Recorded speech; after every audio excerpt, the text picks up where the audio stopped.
Okay, news it or lose it, guys. Wednesday, May 4th, the day after the election in Ohio, the great state of Ohio, they call it. Been there many times. You guys got to visit sometime. It's pretty nice. It's pretty nice. A lot of good restaurants, really, and some really unique spots. States have unique spots. Ohio's got some restaurants and some features of national parks that no other states have. So, and it is, it used to be as goes Ohio, goes the presidency. So if you win Ohio, you win the presidency. So Ohio is a Midwestern, down homes. The people are what they call salt of the earth. They're just basic down, honest people, most of them that I've encountered. They say what's on their mind, but they're nice, tend to be friendly here too. So football is big in the state, football, the Browns and Cincinnati. And also baseball, we had the Indians, now they're called the Guardians. And Matt Dolan won, he ran for the Senate. He didn't win, but he owns one of the brothers that owns the now Cleveland Guardians. They used to be called the Indians. I like the Indians name. I didn't see anything that was wrong with it, me personally. And then Cincinnati down south, we have the Guardians are in the north and the Browns are in the north. And then in the southern part of the state, you have Cincinnati. It borders Kentucky. 88 counties, okay? It's a big state, big. It's like the Wild West. The drivers here can be pretty crazy on the road. So, not as crazy as California, but you get some people that tear down the road. And of course, these days, everybody's on the phone. So you got to be careful walking, riding your motorcycle, driving. It can be dangerous. Okay, on the Democrat side, Nan Whaley won to be put on the ballot for November. She won the primary on the Democrat to be governor, Nan Whaley. She got like 67% of the vote. She got a pretty sizable amount of the vote. Mike DeWine re-won the primary to go on to be on the ticket to see if he could win the governor race again. He only won by like 47.8. He was up by 51% at one time. But Jim Renacci took out like 23% of the vote. Blystone, who's a farmer in the South, took out he got like 8%, and another person, there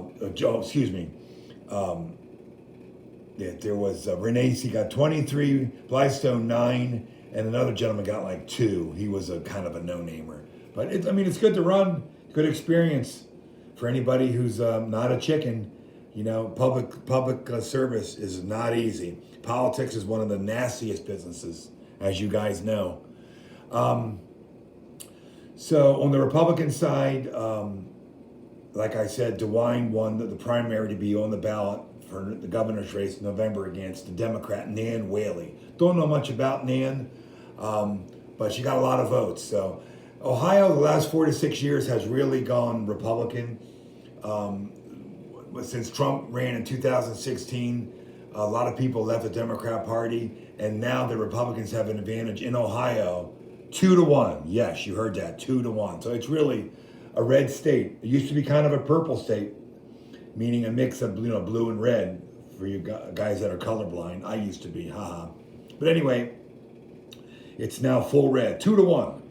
So let's hope whoever gets elected can bring more jobs, more companies. I'd like to see the taxes lowered in the state, like Florida, no income tax. I think that would help for getting retirees here and there's a lot of people that universities in Ohio, there's quite a few, have a problem with what they call the brain drain. And that is people that get degrees that live in Ohio, they leave. They go to out west or down south or wherever and get a job and don't stay in Ohio. Also people that come here from out of state get degrees and then they leave. So, there's higher paying jobs and higher markets. It isn't poor here, but it's middle class, a lot of middle class. We've got some rich areas. We've got some old money areas in Ohio, believe me. We got billionaires here like everywhere else.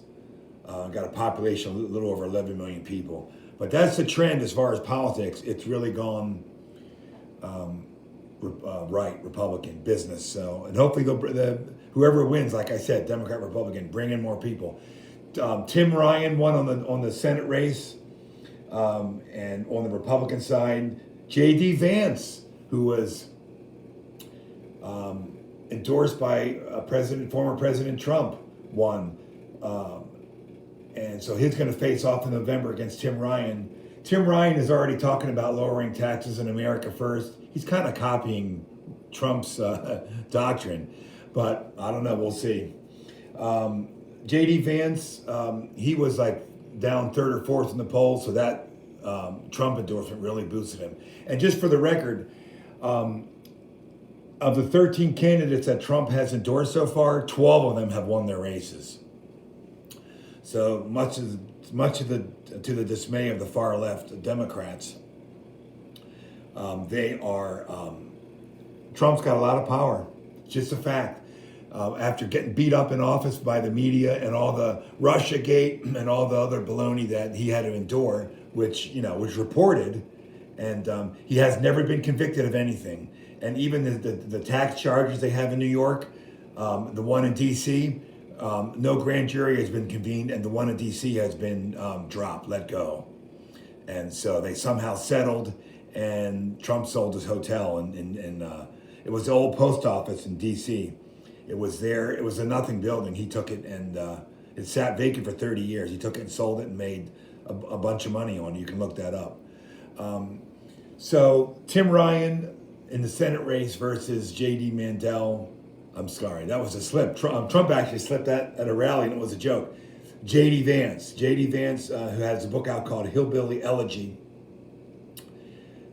He's also backed by Peter Thiel.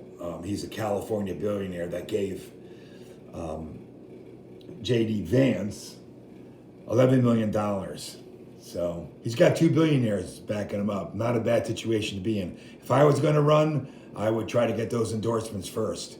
I would, because it takes a lot of money to run, unfortunately. You need a lot of money for TV, radio, print ads, home delivered print ads. You need it. So, I mean, that's just the facts. Things cost money, and things cost more now with inflation. So, the Fed raised the interest rates by a double point. It's called a double point, but it's by half a point, 2 quarters today. That's the first time the Federal Reserve has ever had to raise rates to combat inflation that much since the year 2000. And that's a fact. That's the record. Anyway, you guys have any questions, comments? The next states coming up for big time Senate races, which can determine our future federal government, is going to be Michigan, then Pennsylvania. Pennsylvania, Trump backed Dr. Oz, so we'll see how he does. So Republicans, the Democrats, they really better come up with a different plan, because the polling is so low for the Biden administration.